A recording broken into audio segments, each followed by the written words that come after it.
Blog Talk Radio. The motherfucking saga continues. Yo, what's up, world?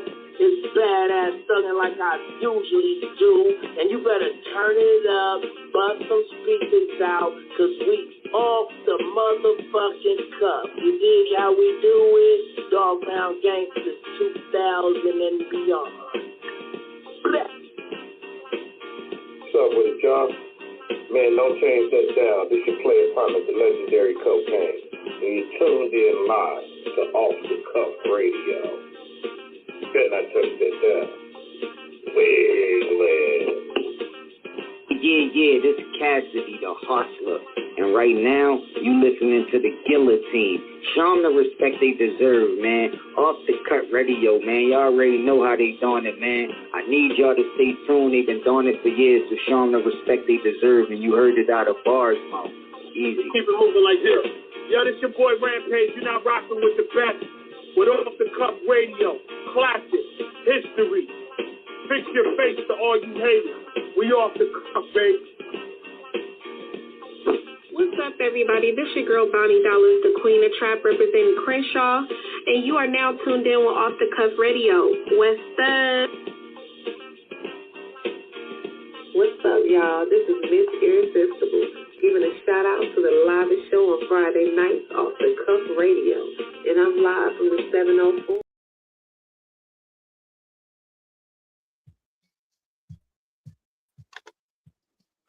Yeah. What's the deal, man? It's your man, King Eric, the Media Assassin. We're now tuned in to episode 676, live and direct, Off the Cuff Radio. This show is sponsored by Screwball Radio. Big shout out to Black Poet and Comment. Sponsored by Cocaine's Buddy Boy Entertainment, Da Vinci Clothing. Got my host T-Max with the facts on the line. What's good, man? Man, what it do, y'all? Live and back in effect for 2026. We still at it. Happy New Year to y'all. This is our first show of the year. Of course, shout out to our buddy up in New York, DJ Cecile, Dirty Basement Radio, and of course, Lady Chinchilla and a lot of Sandman, our co-host in spirit. And we are ready to do it again to bring you the most excellent, educational, instructional, and exciting and invigorating broadcast on the airwaves of all things swagged out. We're ready. King, go ahead and let everybody know who we got tonight. Yes, sir, man. We rocked it out last week, man. He had a dope birthday party with Onyx and Sadat X. Big shout out to them brothers here. We want to take this show to give back to the DJs, man, because we feel that not only the DJ isn't being looked out upon within hip hop, but they're an unappreciated form of the culture. So absolutely, we want to invite one of our biggest DJs from Raleigh out here, and he's here to tell us a story, how he got into hip hop, just the mind frame of what goes on within being the DJ, man, because the DJs deserve their appreciation. So let's all welcome DJ BOUT, aka Saprano, to episode 676. Yeah. Yo. What it do, man? What it do? What up? Y'all can hear me? Yeah, we can hear you. Okay, that's what's up. How y'all doing, man? What's good? All good, man. Look, we're happy to have you. You're our first guest of 2026. And like King said, you are an esteemed... Yep. Go ahead, I'm sorry. Okay, we back on. Okay, my bad. Yeah. You good. Yeah, but the DJ, like King said, is one of the foundational and the most important elements of the 4 elements of hip hop, or even 5, depending on how you want to name it. So right. It's something that you are a pillar that helps build the sound and brings it to the people. You know, you're the living, breathing soundtrack that provides the music. Like King said, you got a story. We want to hear it. Tell everybody about yourself. Hey, man. First of all, thank y'all for having me, man. I appreciate you. It's a blessing. Mhm. Yeah. You So know what I how'd you mean? start? Yeah. So how'd you start off in terms of DJing? Tell us your journey in terms of, how you came into culture. Yo, man, listen, it all started about 1993. I started in the culture. I started with promotions. I did like Hmm. A&R as a kid, as a teenager. So I got into the business with my man and them at like 13. I was doing art. I was doing promotions, A&R. People don't know about artists and repertoire no more. Yeah. Um, they don't know about posting bills with, where it was illegal, where we had paint and stencils, and that's why I go back to marketing and promotion. So I started then with MOP, Onyx, you know, mad different groups. So, I was a young in the hip hop, but I remember my mom's playing the records back in the day. So that's how I got into it. And I just networked from a kid, man. When we was in high school, we was out promoting for the Tunnel, um, SOs, all them clubs back in the day. So, I'm originally from Jersey. So, we Okay. went to school and I 201 973. Okay. Yeah. word. So I would originally, I was in school, I was in high school. I would go to work at night and then go to school in the morning. Mm. But it was like hip hop is so universal, man. You never know who you're gonna meet. So you could talk to anybody and link up and do something hip hop. So once I got into the marketing things of it, I started to write music and learn how to write from Billy and Fame, and that's MOP. And I would start doing records, and I would start, just learning the business. And as I learned the business and started traveling and doing tours and tour managing, I'm just so in love with the music. It didn't matter if I rapped, it didn't matter if I carried bags, it didn't matter if I did anything, as long as I was involved in the culture early. That's dope, man. And shout out to Lil Fame and Billy Dance of MOP, Brownsville Stand Up. Yes, sir. Had the pleasure meeting them some years ago. Real good guys. When Hmm. you talk about that journey, Boo, we talk about posting the bills, when you talk about the graffiti, your entry into it was very organic in terms Right. of the legwork. And a lot of the youth today, a lot of the artists today don't really understand the grassroots level in terms, a lot of them don't even know the elements of the culture, let alone the work that you got to put in to get there. Right. Um, so you got into management as well, Hmm. as you mentioned.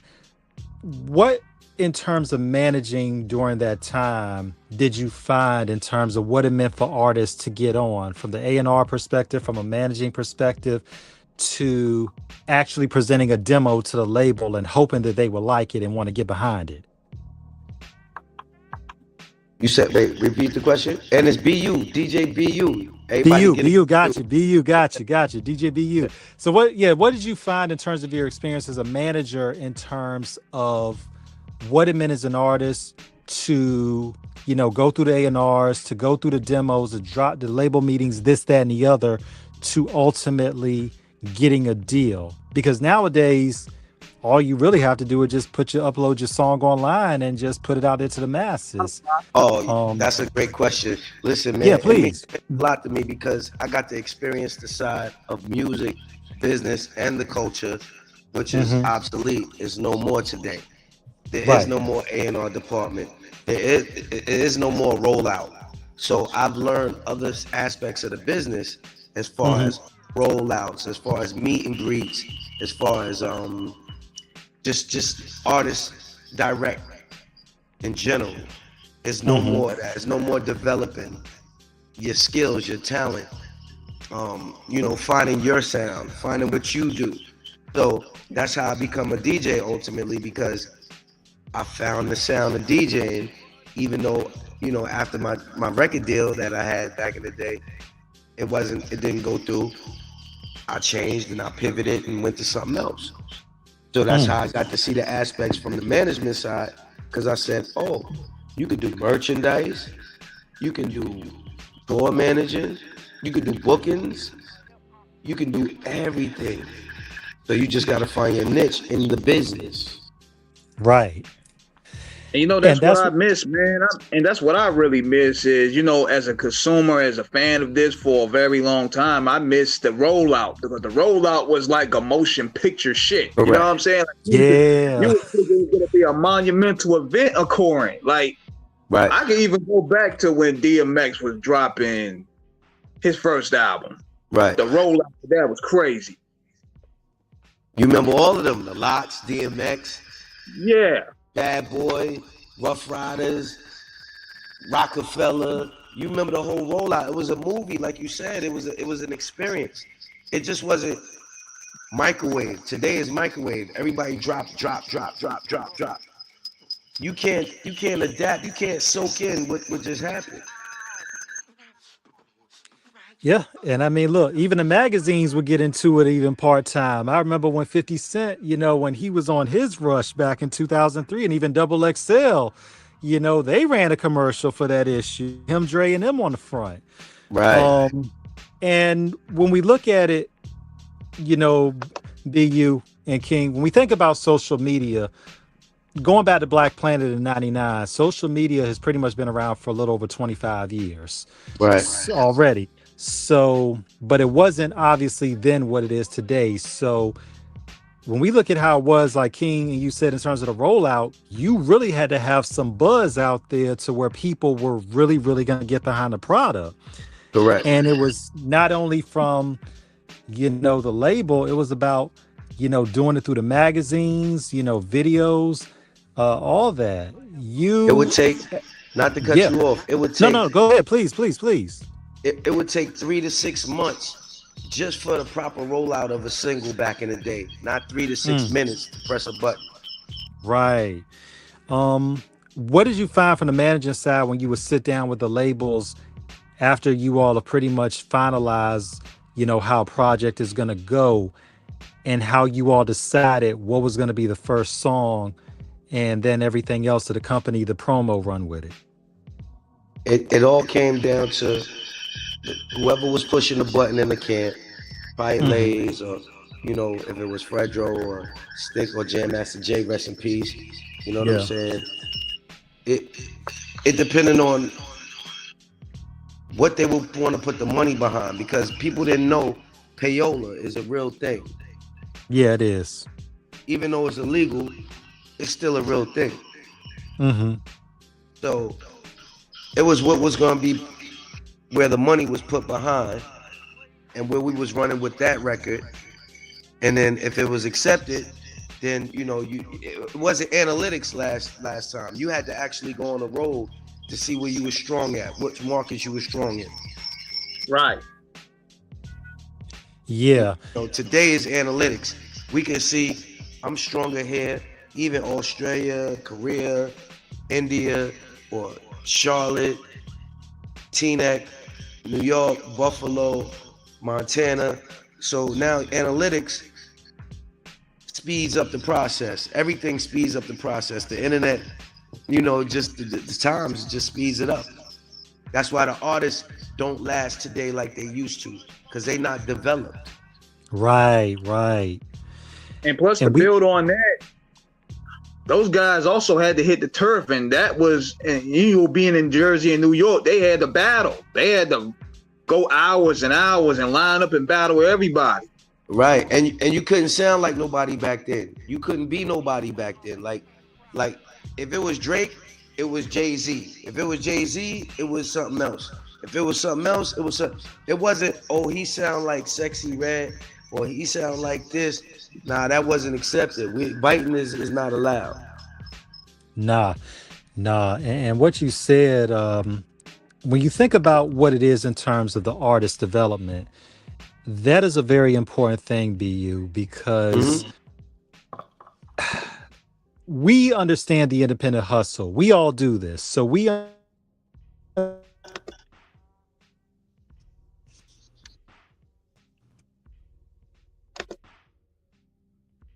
Are you there, T? Yeah, you got a little broken up right there. It's all right. I'm still here. Yeah, he was talking and it got kind of cut off. Hold on 1 second. Okay. We're back up. Okay, we back on. Yeah. Okay, you got cut off. Okay. T, what you were saying? You good. Yeah, but we were just saying a lot of artists don't understand that to have an aspiration to pursue this is a admirable one. But by the same token, artists need to understand the polish and professionalism that goes behind it. And like you said, a lot there, but they're not fully ready. How do you feel this can really? Hold on, I'm gonna reboot. I'm gonna put you back on. I'm gonna close you down, then I'm gonna bring you back in. Hold on 1 second. Can't be having those technical difficulties right now. Nah, we getting into it. We having a dope build over here, man. We getting into it. But that's one of the main things about the business today is like these guys are really just going in, just not really getting groomed for show business. Like you had to really hit the turf. You had to go out there and battle these guys to build your street credibility up. Now these guys are coming in like a deer in no headlights, and then as soon as they get on, they getting stage fright and shit. And it's like taking somebody out of jail and putting them somewhere in an environment they ain't never been. And you're gonna shock, trauma is gonna be crazy. They're not gonna know what to do. So they're not gonna know how to perform. And that's important because there are levels to it. And when you're coming in the game, whether you're a basketball player, whether you're a football player, whether you're a rapper, this takes time in terms of developing your talent, in terms of honing it, stage presence, delivery, choreography, all of that. Take us through your journey, BU, in terms of your time as an artist and what it was like for you starting out. Man, we had to just get in how we fit in. Like you said, it was an all dog eat dog world. Like you learned that early. Like you're gonna be here and you're gonna bring something to the table. If you're not gonna bring nothing to the table, we don't need you. Everybody is expendable. Right. So I had to work hard from the beginning. I had to see what I wanted to do. Meaning, I don't just do one thing. I do anything. I'm hungry, I ain't thirsty, but I learn every aspect. So if this don't work, this could work. If that don't work, that could work. I just wanted to be a part of the culture. So I knew this is what I wanted to do from young. And this is what I was gonna do. You said that with definitive conviction. You knew this is what you were gonna do. So you committed yourself to this fully. Yeah. When you're looking at the diversification of one's portfolio and talent and the means of maximizing the most of it, how important is it to understand every aspect of the business, from contracts to show bookings to negotiations to all of that, even distribution in terms of the channels that are involved? That's everything, because that's the machine. That's how this works. You got to know the booking. You got to know the contracts. You got to know points. You got to know mechanicals, admin. You got to know all the rhetoric. You got to know what in perpetuity means. All of those define something that these young men and women are signing that they have no idea what they're signing. Right. And also the fact about when it's... Oh, go ahead, King. Go ahead, King. It's to him too. And coming into this game, that's just like you described, it's a very dog eat dog. How were you able to deal with these artists and their egos? Because I don't even like a lot of these motherfuckers, but at the same time, it's a damn job. Yo, that part. I'm trying to tell y'all, man, artists is different, man. They very, very different. It's something you learn. It's something. It's a gift. God still has to give you a gift to adapt to anything you're doing. So you can learn it, but like you said, dealing with artists and dealing with regular people is two different things. Because you gotta deal with egos and alter egos of people who are not themselves or their government. Right. Right. You get what I'm saying? Funny. Yeah. You know, when Mama Badu said it years ago on the Tyrone at the beginning, remember when she said, I'm an artist and I'm sensitive about my shit. There you go. But that's what it is, because, you know, when we look at artists, we know, you know, that's that stage presence. That's who they are on camera. That's who they are on stage. We have also seen in situations that some artists get lost in the character and they lose touch of real life. You as a manager for doing that, how did you keep those artists grounded from understanding this is what we do on this time, but when we off the clock, this is what we do here? You gotta, okay, that's a good question. You gotta know when to adapt, and you gotta grow through the experience as you go through the experience. So even though I had learned it and adapted, I made mistakes. But as I made mistakes, I was able to be corrected and guided to what it's supposed to be, or to navigate, yo, this is how we do this. And yo, these people are like this. They're really not like this. I had an OG, my man Lazy Lays, shout out. You know what I mean? Shout out to Lays. Yeah, and they'll teach you, man, like, everything ain't regular, man. This business is the opposite of what we do. So where stuff is normal, we kind of do it abnormally, if that makes sense. And then when I learn that and adapt and learn how different artists are versus, put it like this, you ever heard this? You don't want to meet your favorite star or celebrity in real life. I dealt with that the hard way. We've learned this. That's the point. Dealing with your favorite celebrity or whoever, icon or whatever you want to call it, you'll learn quick. They just like me and you. They have a bad day, they'll tell you F you or yo, get out my face. But it's not, you know, they don't have that right after they're on a public platform. Yeah. So once you learn that and you know them and you know the system, that's when you have to have, you know, you gotta have that tough skin. And you know what's ill about that is this, because big shout out to my big homie Fleetwood. He told me this straight up, man. He said, don't go in this as a fan, because a lot of these dudes aren't solid as you think they are. Nah, it's like WWF, man. Everything you see ain't what it is, man. Even though it is, it isn't at the same time. Yeah, and that's real. And a lot of times people have to understand this, like you said, BU. These are people that with real emotions and real feelings. Correct. And a lot of times, because of those elements of humanity that are involved, you can have hubris or you can have humility. And also, too, from that, it is all about understanding that in the end, it's entertainment. It's about what generates interest, you know, from whatever means that they can sell product.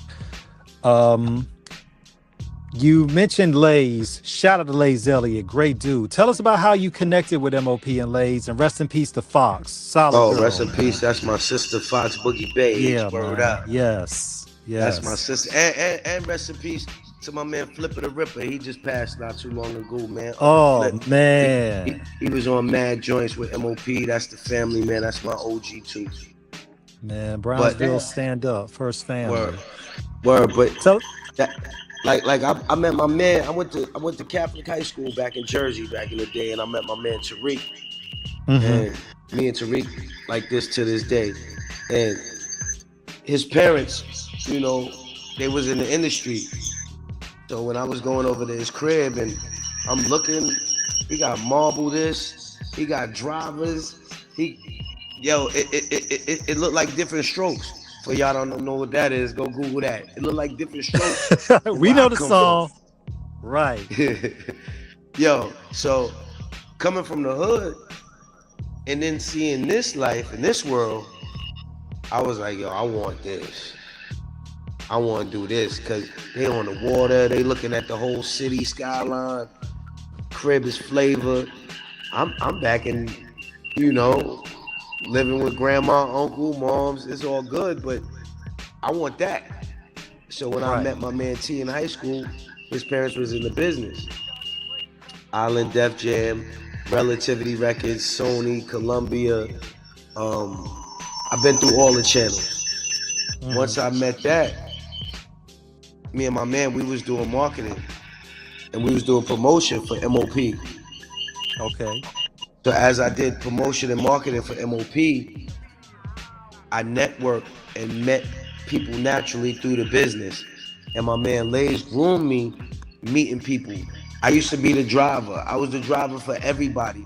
That's a whole nother story. Like, I'm in the industry for real. Been there since 13. I'm 47. Right. So, like, when I was groomed and I met these people and we went to work, my mom was like, yo, I'll let you do this, but you got to make sure you do everything right. Your school, blah, blah, blah. I made sure that was like a reverse mechanism for me because I did good in school just so I could do that other life. That's and dope. Doing that other life from a kid, I learned the do's, the don'ts, the what happened, the why this happened, the good, the bad, everything, man. It was the best experience I could have had. And we tight like this to this day. All my, you know, yo, man, relationships will take you further than money, man.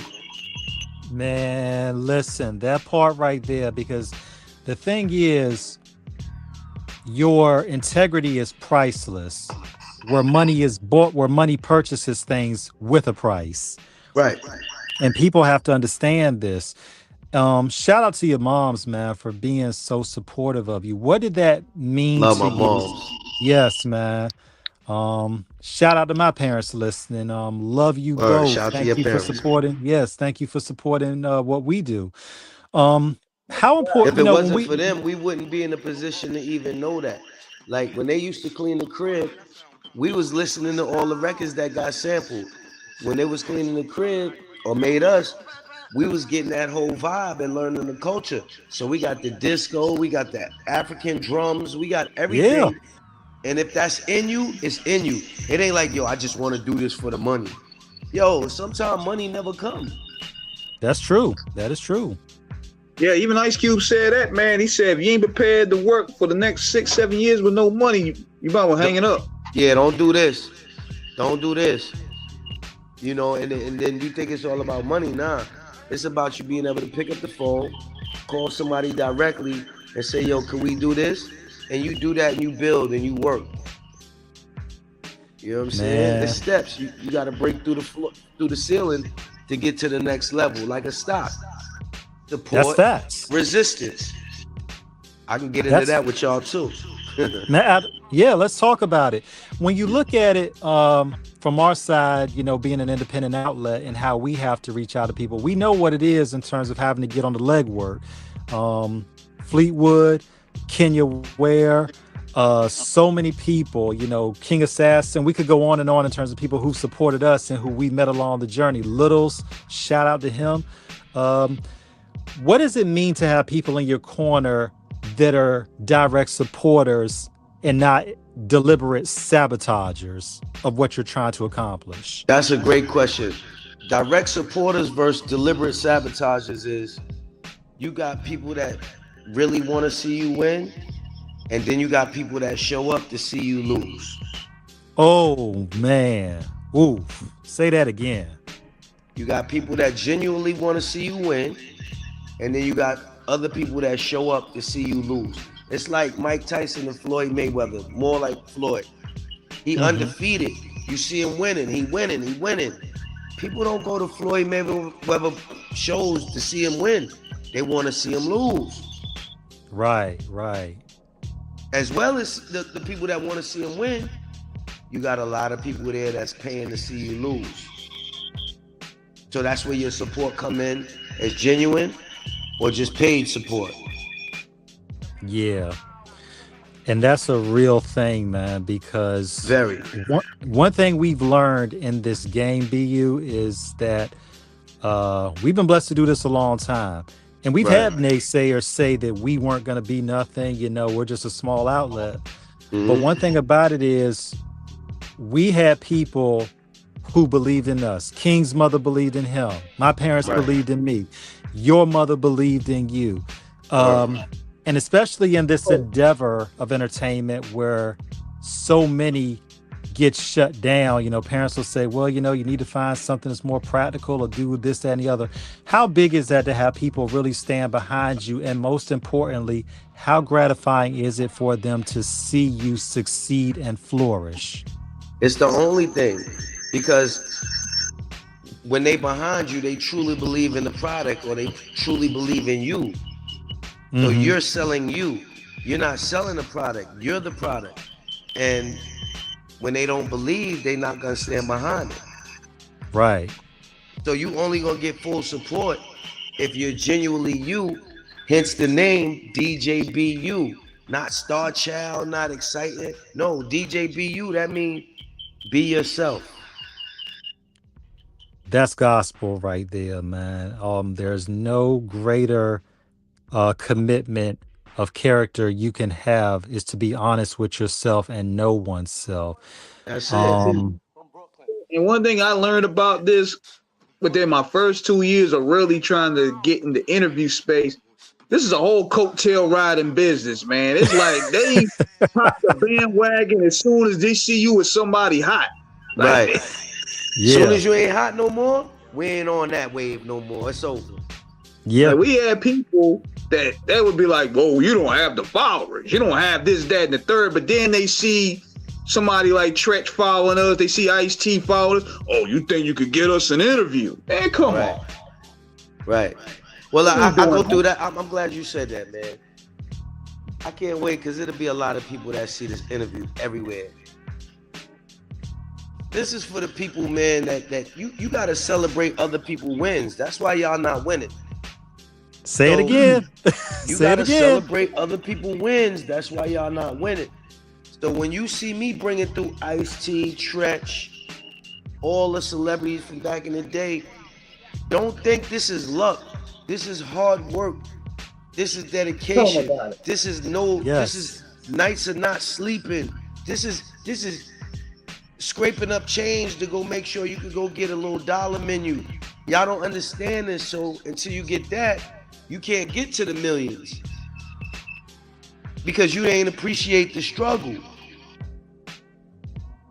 You gotta appreciate the struggle in order to appreciate the millions. You gotta know what to do with the struggle in order to do with the millions.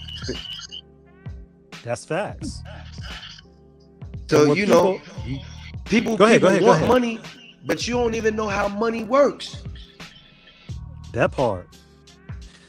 And the one thing about it, BU and King, that people don't understand is you have to be willing to start at the bottom and work your way up. What we have right now in the digital age is an expedited expectation of instantaneous success. Right. That don't happen. You talked about your time as a driver. You worked your way up.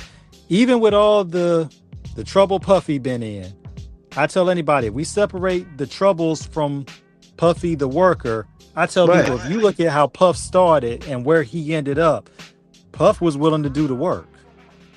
He was willing to do the work. And yo, like I say for anybody, you got to separate the personal from the art. You don't have to accept it, but when you're talking about, the situation, you got to separate the personal from the art. If we're going to talk personal, all of us got issues and things, and we not better than one another. All of us got something. It's just not exposed. Right. All of us did things, and people just didn't get caught. Right. So separate personal from the art and the contribution to the, Word.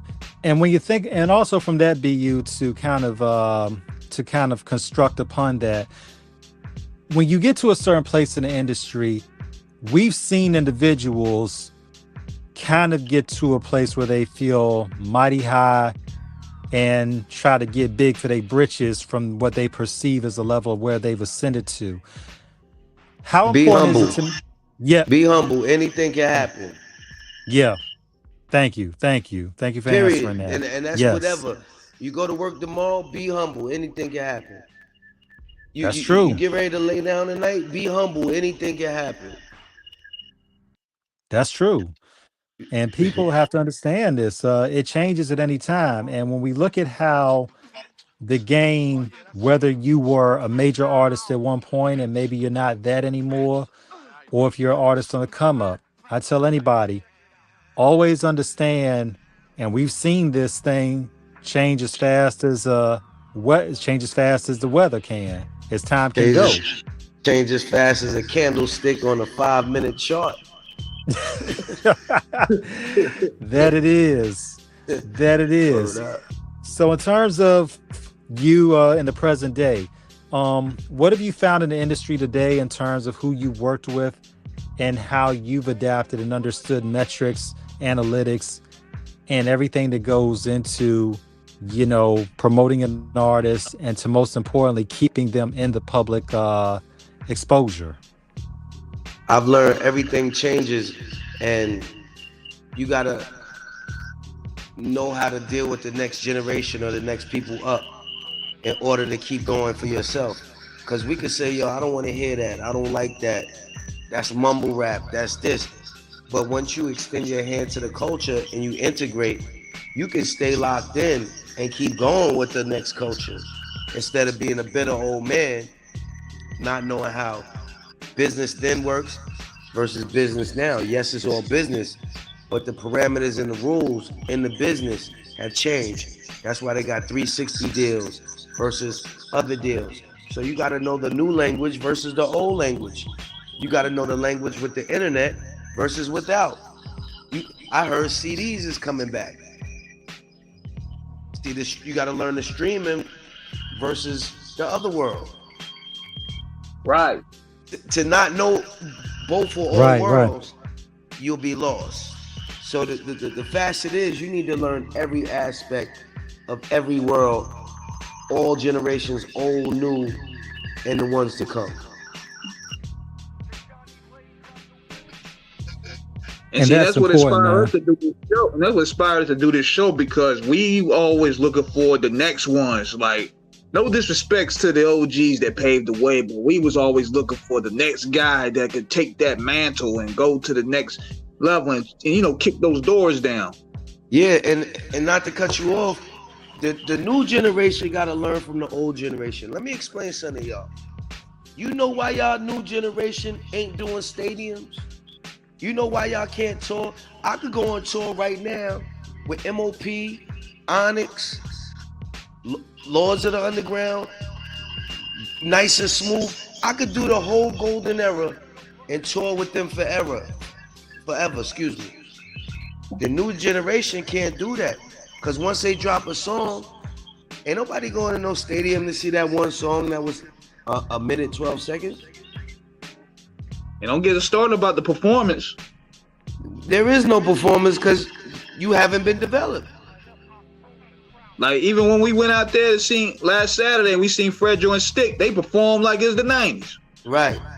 And that was something like, because it's my birthday, but if we really get up there and go crazy, locked in, no this, no party, no nothing, and it's battle time, them records come on, that energy in that room is totally different, and we command the space. You got to command the space. Presence is everything. The music we had, the movement we had, the style, the culture, everything was involved. It's no longer the same. There is no twist. Like, because people ain't going through that whole rigmarole and that whole training. They ain't going through that to get where they got to get to now. You can just press send. Now the world got your music. They don't know about the hard work and the struggle. And that's what makes you. Michael Jackson in their Motown. People had to come in and do like training sessions. They had to be Yeah. developed. Yeah. Artists and repertoire. Yeah. Joe Jackson, And y'all can say what you want about that man, but that man still got Michael to a level that was never reached. and one thing about it too, yeah. Yeah, I gotta poke for the dead thing. Of course, we got the Dr. Dre boot camp. Gotta have that. Yeah, if you rocking with Dre, you might go and record a song. That one song is 10 o'clock right now. It's 9:46. Y'all ain't gonna. You might not be done with just doing your verse till about 3, 4 in the morning after 100 takes. Yeah. The first one was good. Right. He don't want that. He needs you to break through the ceiling, B. I need great. I need incredible. Man, look, we heard that story Too Short talked about how he delivered the best verse he ever did on Detox, and Dre ain't put it out, but sure had to like redo that thing like so many times. There you go. There you go. Like my man, funny thing is, my man Bishop Lamont said he seen people fall apart in the studio after them boot camps. Man, he said he'll have you in there, just to work on one bar for almost 48 hours. Crazy. And I did a long time. Shout out to 50 Cent. Shout out to G Unit, Tony Yayo, Banks, Buck, Kid, Hot Rod, the whole gang. Like, I was there with them. That's my other family. Like, so that right there, I seen it, how it goes and how you gotta move militant. And when you in different countries, different states, different cities, it's a real boot camp. And I'm blessed. I got to really be in every regiment of it. To see 50. Check this out. Check this though, man, because it's funny you get into that, because people see 50 Cent and they see, power. They see him making fun of rappers online and shit like that. Since you lived through that time, tell us about that time period where this guy was like a juggernaut. We lived through that. Man, you got to remember and go do your homework, because I put out the videos. I go put out the footage. I go put out getting the keys to the city with the mayor, where we on movie sets. 50 is another reason where I'm at and how I do it, the way I do it. Because when the music ain't it, that's one point to catapult you to other avenues and other ventures. And when you learn how to navigate through other ventures, I just told y'all, I was the driver, I did the bookings, I did the road management, I carry bags, I DJ, I rap. Once you learn every facet, acting, merchandise, signing artists, doing movies, doing it, you can't be stopped, because you're going to excel and exceed in one, long as you really pressing the issue. When you look at 50 BU and you see, and shout out to Robert Greene as well, the 50th Law that he Oh man, shout out to my man Robert Greene, man. That's my guy, great book. Man. Yeah. For those who have not read Robert Greene's books outside of 48 Laws of Power, which is essential reading, right. Read the 50th Law, read the 33 Strategies of War, the Art of War, Seduction, all that. Yeah. When you look at 50 from when he started in 99, actually even 98 when he was on Onyx's React. Yeah, and then ultimately that was 50's first record. Yeah. And then of course, How to Rob. We all know about all the stuff he went through in terms of getting shot, getting dropped by the label. For those that read the 50th Law, he talks about everything he went through in terms of, having to start over. To see where he is now in terms of a multi-millionaire media mogul. Did you see this with him years ago that he was going to become this? Yes. Because see, it'll all lock in right now. See, MOP, I was with them since a kid. So I've been through, remember they were signed to Sony, Relativity, Rockefeller, G Unit. Remember, MOP was signed to everybody. Right. So I was there for every facet, every signing, every movement, every tour. So I learned then. And when I met the man, I said, nah, he different. And if this don't motivate you, I don't know what will. Word. Fifth different. Man. He a different animal, man. Animal ambition is real. And it show you, man, like, I can't stop. I gotta get to it. It's somebody with 50 billion right now getting to it. And I'm in the bed slobbing on my pillow? Nah. Nah. So people don't understand me. And as a people, we gotta get better, man. Stop looking at what somebody else is doing and getting jealous or getting mad. You don't know what that person has been through in their life or what they sacrificed to do so or to be where they're at today. That part. You have no idea. Celebrate somebody. I just told y'all, the reason y'all not winning because y'all don't celebrate other people's wins. Learn how to do that and your blessings will come naturally. And put in your own work. If you mad or looking at what somebody else is doing, then go do it better. That part. Don't be mad at what people are doing. Cause yo, me, every month I'm coming with something. I'm coming with heat. Long as I got a place, I could bring these artists. I'm from the golden era. You could careers. I got endless artists to bring. Where today in the other world, they don't have endless artists to bring because people don't want to hear that shit. They don't even remember it. I can remember verses and songs and whole albums from 20 years ago. You can't remember what they just put out yesterday. It's too fast. Microwave world. And I mean, when we look at the artists, it's not embodied. It's not encompassed.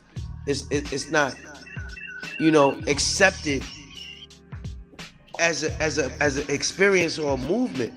We know music from a time period in life that will mark that period we'll never forget. Right. The new generation marks 1,000 songs a week. You can't mark it. Yeah, it's congested, and that's why we and when we look at that congestion, King and BU, what happens with the congestion is flooded because everybody's trying to make a mark. Right. And the thing is, especially now with social media being the way it is, it's not even about the music anymore. It's about trying to sell a personality. The music is secondary. It's not even about is it good. It's just about what type of crazy stunt can I pull publicly to get everybody pulled to me. But at the end of the day, what happens? I mean, we say this from a journalistic point. Not because on off the cuff, we're never out to, it's like where you scare go anybody. There. Like, okay, you don't went viral, but see, the problem is you got to match that hype and do it again. Then you got to do it again. And it's hard. Yeah. It's hard to duplicate, King. I mean, we look at artists like Ice Spice. She had her buzz a couple of years ago, but the album came. It didn't do what they thought it would do, and now she's kind of like everybody's wondering, will she make it back? You be lucky for the strike twice. They can't strike. She could make it back. You know how she could make it back? If she went through some development and she took some advice from an older artist who was in her arena. Mary got a residency. Ice Spice is out of here. Right. See the difference? Yeah. I mean, but Mary is like an icon. I mean, so when we heard about right, Mary is an icon, but look at her life on display. Right. How she became to be an icon. Right. Look at the development and the story. Ice Spice ain't come with a story. She came with a song and then Nas dissing her, if I can recall. And it wasn't a diss, but it was a reference to the record. And That's it. Right. People love stories. People love stories. Like this is what they don't understand. They need something to draw the artist. Do you know we can tell you Mary's story right now? We can't tell you Ice Spice's story. Yeah. Right. We can tell you Oprah's story. So we buy into Oprah. Right. But we can't tell you somebody that came with a daytime talk show that came and left because we don't know their story. And it wasn't on front view for you to understand their story. So you're not attached to it. It don't mean nothing. When something is brought to you and it means something to you, it sticks with you. When it don't mean nothing to you, it don't stick with you. And it bounce off you. Whatever. And I'm going to tell you, And to make matters even worse, when you try to get them to do a story and they try to do press, they don't even know how to carry themselves in public and do interviews. No, because again, that's A&R. And I don't want to keep stressing A&R. No, please keep stressing it because they need to hear this. Artists and repertoire was a thing. That was a paid career for people, which is no more in the music business. There's no more A&R. There's a bunch of yes men that say we think we can make some money. We throw it to the wall, see if it sticks. Right. Whereas before, you had to be developed and we knew your story. So once you know your story, we know how to develop you, where from you started. That's real. And when we think about what you said about Mary J's story, that was real because it was the fact that this is before social media. So the thing is, you had magazines, you had the outlets. You know, it's funny when we think about it years ago, because everybody was still trying to get out there. Jay-Z, Nas, M.O.P. I don't want to cut you off. No, go ahead, please. My thought though. Just like you said, we had magazines, we had in stores, we had CDs, tapes with credits. Yeah. Today, that's obsolete, and you don't even know what that is. Right. The liner notes. So you can't align with that energy because it's no longer there. It doesn't exist. That is why it's like the middle class. Yeah. It used to be upper, middle, lower. Yeah, they getting away with a bunch of bullshit with these liner notes no more. Cause I'm like, okay, we can't find who goes writing your raps now. Right. That part. And back then, like for real, we know it's a ghostwriter. But now, I wouldn't want to take credit for ghostwriting that bullshit they talking about. No. There's only a few people getting off. Lil Baby, Da Baby, Travis. There's only a few people really getting off because they look back and reference the golden era. Right. When you got people like the Baby, he get that energy from 50 Cent. You ain't stopping the Baby. Right. And he was developed. He didn't just come and, oh, that's dope, it's over. That's what happened to y'all new artists. Nigga hear a sound for 2 minutes, then it's over as soon as the next sound coming. Yeah. But we don't know and can't recite a word you said. But we can go back and quote records and whole albums from 1991, 2, 3, all the way to 2000 and better, up to 2005. After that, it got loose. And that's real. Because a lot of times, but when you look at those albums and how they were released, they defined an era. When you think about Mary J's My Life, released in the fall of 1994. It marked the time of history. Yes. When you think about The Chronic, released in 1992, Doggy Style in 93, Death Certificate in 91, Power in 88, I believe. No. Because I'm trying to make sure I get all, even with 50 Cent, when you think about Get Rich or Die Trying in 2003, Those Jeezy 2005 or 101, they There you all go. defined an era There you go. that was a symbolization of where the culture was, whether fashion, music, or the overall aesthetics of the field. And you can tell those albums were processed with a careful attention to detail and articulation for authenticity, and most importantly, curated to be a classic. Right. Those are the main things. Mm-hmm. You don't even get, they're not even getting no documentary about these albums, man. You know what I'm saying? Come on, Nas just outworked everybody in the last 5 years and won Grammys. Hello?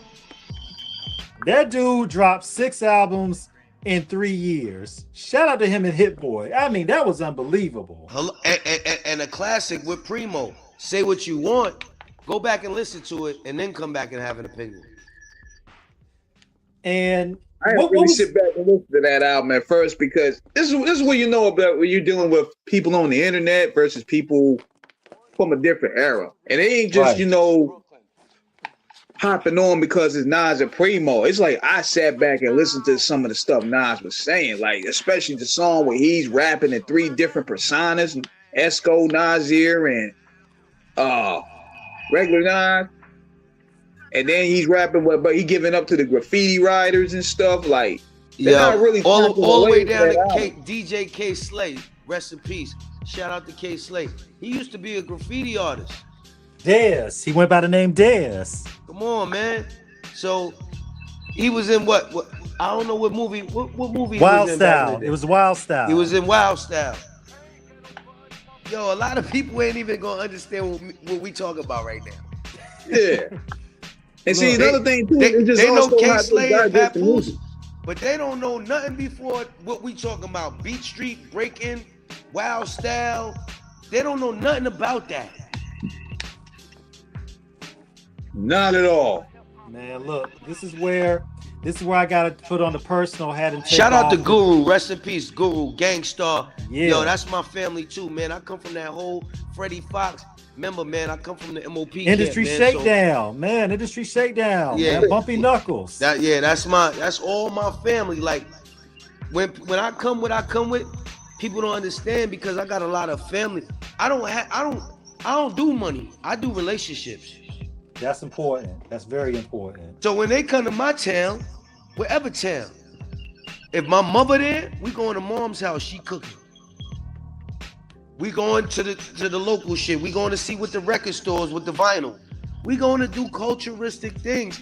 And I probably got people in movies and actors, so we might premiere a movie, but I bring experience. I don't do parties. Don't come to my shit if you think you're getting a party. I don't do parties. I do experiences. Man, that's important too, because it's all about the authenticity. It's not about the celebrity. It's about making sure that you have a real bond and a kinship with those who you deal with like that. Yeah, or it's just a transaction. Exactly. Then you wonder why they come to your hood. Yo, give me my money. Damn, yo, you ain't gonna. Yo, give me my money or I ain't coming in there. And I'm about to put out a post right now. Due to unforeseen circumstances. Oh, boy. Due to unforeseen circumstances, these broke at ain't do what they supposed to do, and we ain't coming in before. We've seen it happen. We have seen it happen. You know what I'm saying? That's why relationships take you further than money, man. I'm gonna keep repeating that. That's y'all heard it from me, man. And that's real. You mentioned K Slay, and I have to take off my journalism hat and put on my personal hat because Slay was a friend, and I knew Slay personally, so that hurt my heart, you know, with his passing. And I knew Slay for some years. Slay was a good brother too, man. He was. He believed in you, and he had multi-facets. Like Slay was a graffiti artist, but when he DJ'd, he dealt with the underdog. Yeah. Slay was putting on for people that was locked up, people that, you know, people that didn't feel good about themselves. that's another part of the culture. Like, we gotta start taking care of each other mental, man. We all going through mental traumas and triggers, man, every day. We got family. Yo, we do this business. We got wives, we got girlfriends, we got mothers and fathers. Like, we neglect our kids. It's a lot of stuff. You know, your lady, like, why you do this and why you do that? She don't understand because she ain't been in this business and she don't know what it takes. But if she stick there with you, you gotta salute those people that stay there with you because they genuinely love you. So you gotta know how to separate a lot of stuff, man. Beneath all the glamour and glitz, BU, what do people have to understand about the personal aspect and the toll it can take on you if psychologically you are not ready to deal with the rigors and the stress? You could end up in the hospital or with a DUI. Because the triggers, you don't even see it until if you really deep into it. Right. Then you see you can't back out of it or you don't know how to get out of it, but you got to maneuver, and the maneuver might take longer than what you anticipated. Right. So you got to play catch up. You got bills to catch up. Your lady taking care of you. You got to take care of her. You got to take care of moms. Shit don't stop because you backed up. So the mental got to be, tough as your skin, like we said earlier. You gotta have tough skin, but you gotta have a tough brain. Else you're gonna break down and start catching charges, have to pay lawyers and for being reckless. And they play and another thing too, man, it's like you gotta keep your head on the swivel at all times, because when you get put in a different position of life, when you have a lot to lose, you gotta think in totally different ways of, man, I can't jeopardize this just, doing this, or I gotta watch myself. Right. Then you gotta watch other people. You got other people that look at you and say, well, damn, Off the Cuff Radio got BU, they get Tresh, they got this, they got that. But do you know what Off the Cuff Radio been through to get to where they at now? Tell them. Man, look. I could write a book. You just want to be jealous. You just don't like them. Have you ever did business with them? Listen, man. Yo, you don't like BU, right? Okay. Have you ever did business with BU? No. Do BU owe you any money? No. Did he have the shit lit and the town was crazy and everybody kept? Yes. Does he deliver what he promises? Yes. That's what matters. And when people can buy into your word and your lifestyle is real, then you can continue to develop and build a community that believes in you, that supports you, and doesn't just come out to be a groupie. Yo, why you ain't tell them to say my name? Because you ain't the reason they coming here. Hey, that's that part right there. See what I'm saying? Like, life is too short. Only thing we all guaranteed in life is death. So celebrate each other, celebrate hip hop, celebrate the culture, celebrate Off the Cuff, celebrate BU, celebrate First to First Entertainment, celebrate each other. Let's celebrate blacks. Let's celebrate humanism. Let's celebrate God first. Amen. Whatever you Amen. believe in.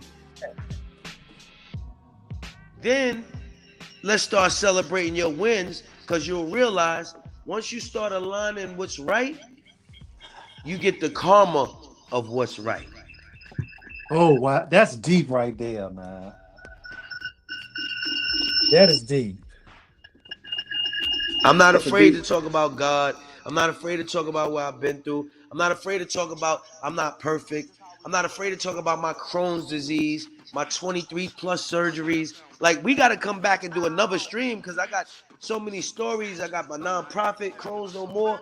I do multiple things, man, because the world needs multiple help. That's deep right there, man. That's a word right there.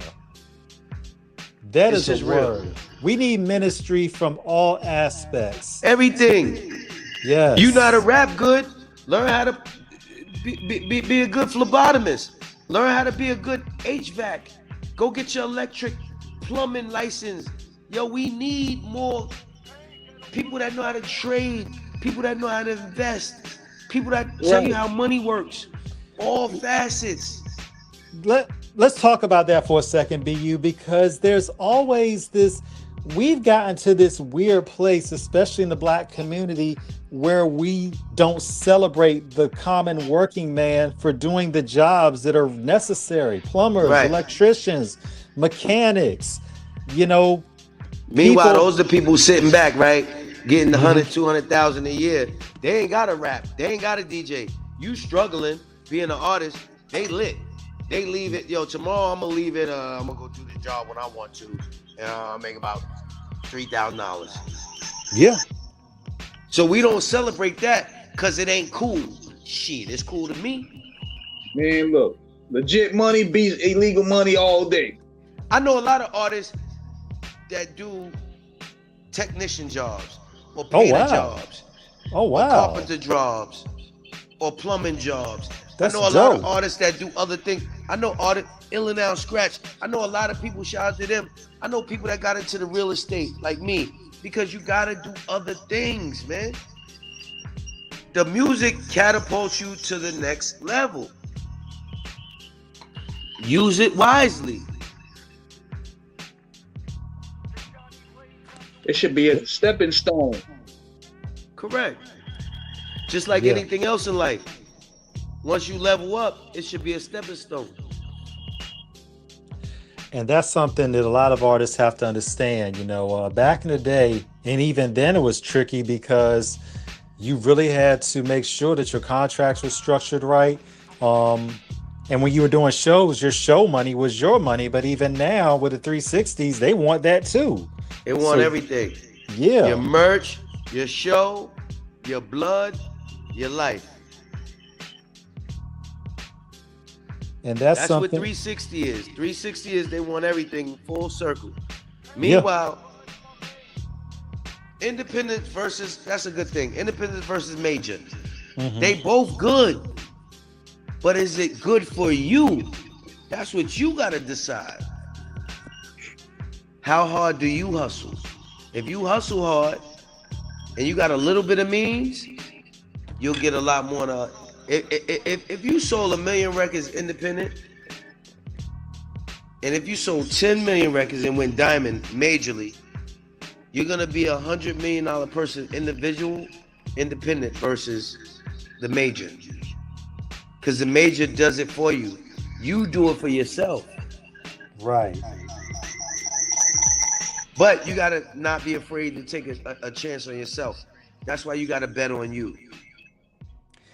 And that's real. Right. And when you talk about the difference between independent and major, because you see a lot of these artists, that's how they're doing it now. And I tell artists this respectfully.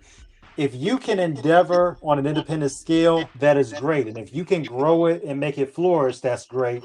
But you need to know where legitimately you are in the game. Like when you have artists like Cormega, when you have MC8, shout to him and Premier with that album they did years ago, Which Way Is West, which was phenomenal. Right. They already had a fan base that they were able to do that. And a lot of artists, truth be told, they don't have that popularity that they think they have in their mind. What do artists have to understand about where they're really at in the industry and how to maximize the most out of, what they have? They don't want to maximize because you're scared to put up. If you really believe in yourself, you're gonna bet on yourself. I go to the casino. I roll dice. I be in the streets. We was in Russia rolling dice. I bring the CeeLo wherever I go. I've been over 56 countries. I'm on my 3rd passport. Oh wow! Listen, when you bet on yourself, you don't care about all that other shit, man. Like, yo, I gotta do what I gotta do, man. You do what you do. I'm gonna do what I do. What's up? Right. And if you don't believe, you ain't gonna achieve. You pump faking. You thinking, oh, I might. Oh, they don't like. I don't give a fuck. You know what I'm saying? Like, not cocky, but God first and confidence next. I'm not cocky, I'm confident that this is gonna work, because I can't let it fail, because it ain't no plan B, C, or D. It's plan right here. Mm-hmm. But y'all don't have that that new mentality ain't that old school feel.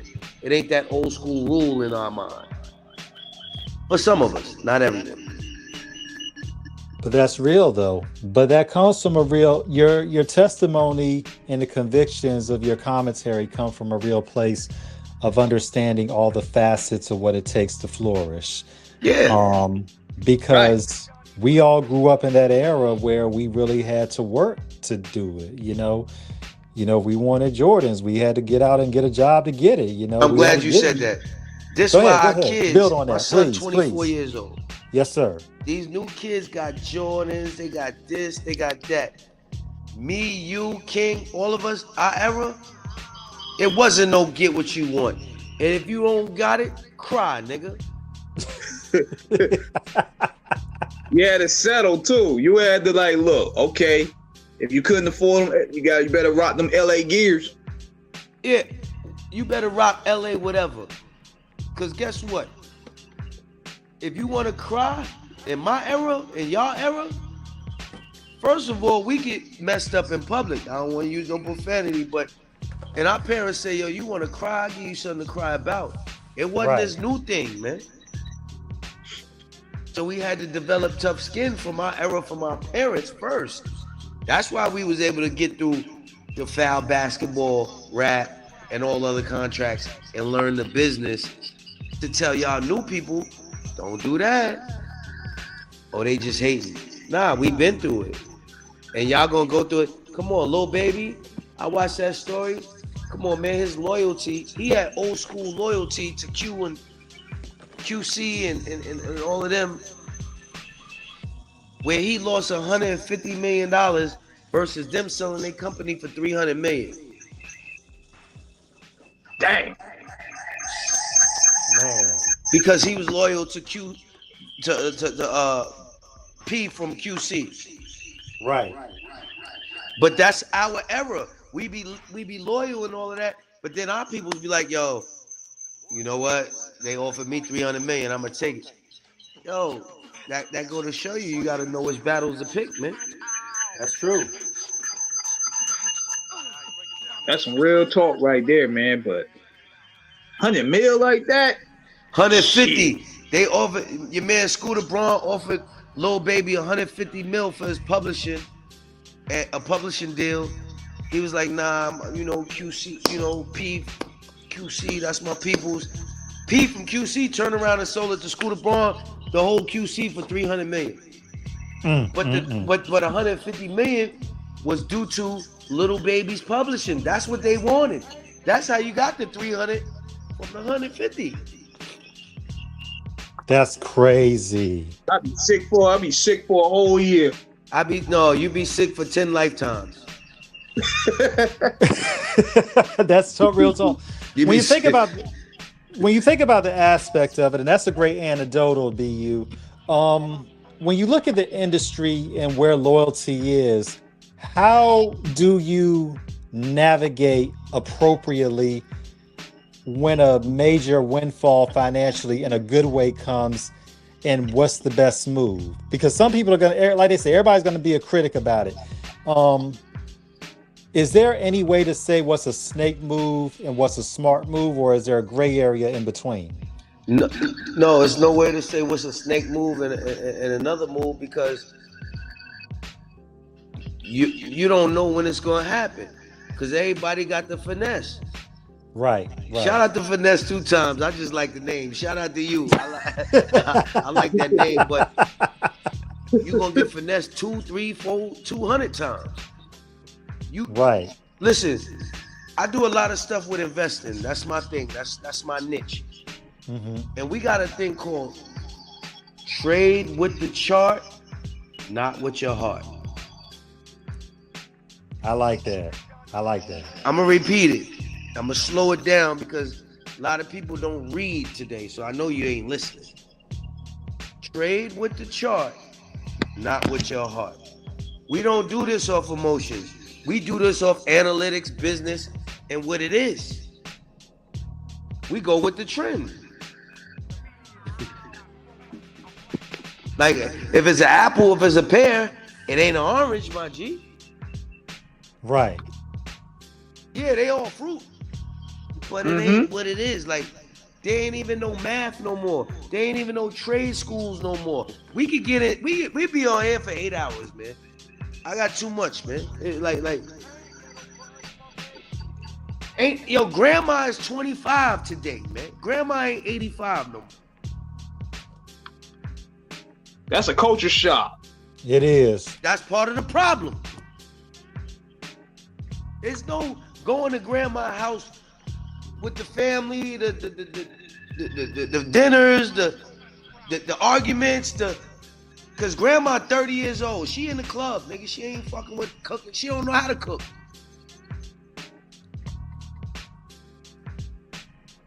So we can't, like, we losing a lot because we don't have the traditions hand down and people taking the recipe books, taking the mental notes, taking the blueprint. Both gotta adapt. New to old, old to new. Both gotta adapt for this thing to continue. They saying that we could be extinct because every woman need to have 2.5 babies minimum. See, families ain't like it used to be, man. Ain't nothing like it used to be. Culture is different, and we gotta preserve it the best way we know how, through business, personal, and relationships, and just life in general, man. We gotta be humble and give grace to each other, man. That's facts. That's the most important and best. Yeah, that's important to be able to pass that down. You know, it's not about money. When nothing's passed down, we losing everything, man. If macaroni and cheese recipe wasn't passed down, then how would you know about baked macaroni and cheese from the 1800s? That's true. Like, how would you know? So anything else that was back then, come on, man. Everything has to be handed down. It has to be perfected. It has to be made better than what it was. Innovate. Build.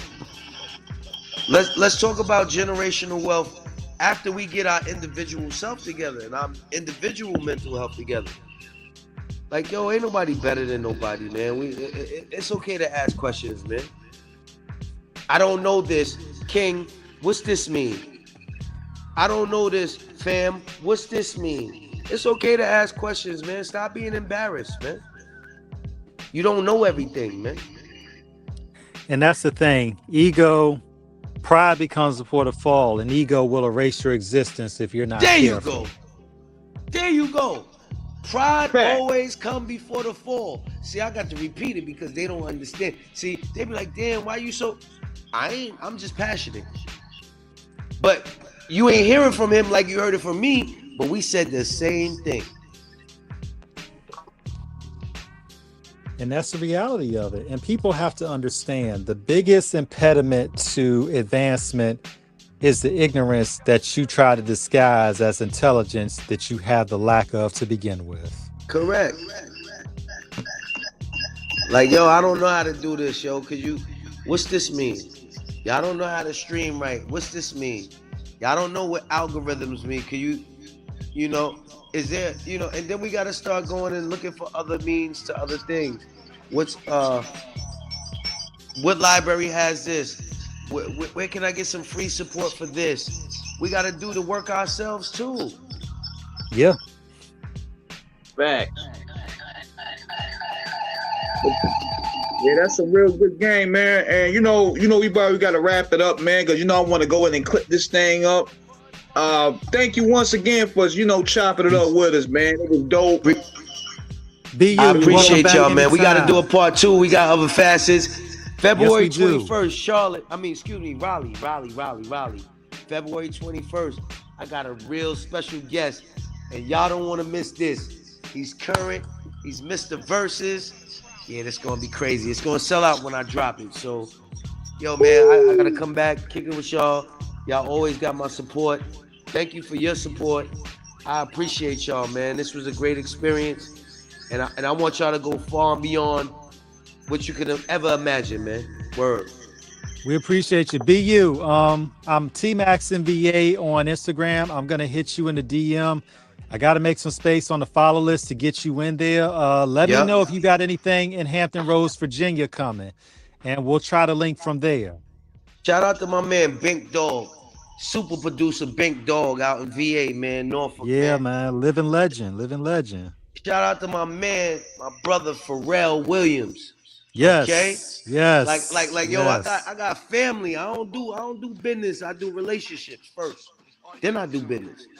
Shout out to my man Pharrell Williams. Shout out to Fredro Starr, Sticky Fingers. Man, shout out to my mom. Shout out to y'all moms and pops. Shout out to everybody on this YouTube. Shout out to everybody on this StreamYard.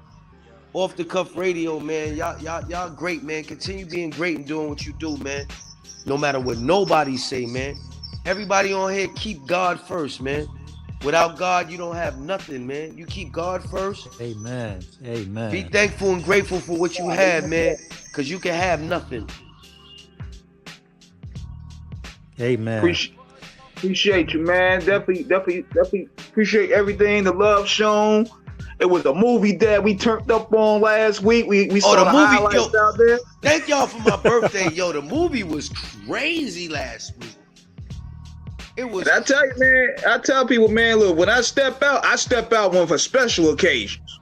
Right. And I knew this was gonna be something crazy. Shout out to my man Diamond D. We had Diamond D digging in the crates performing. Yeah. Man, look, the legend.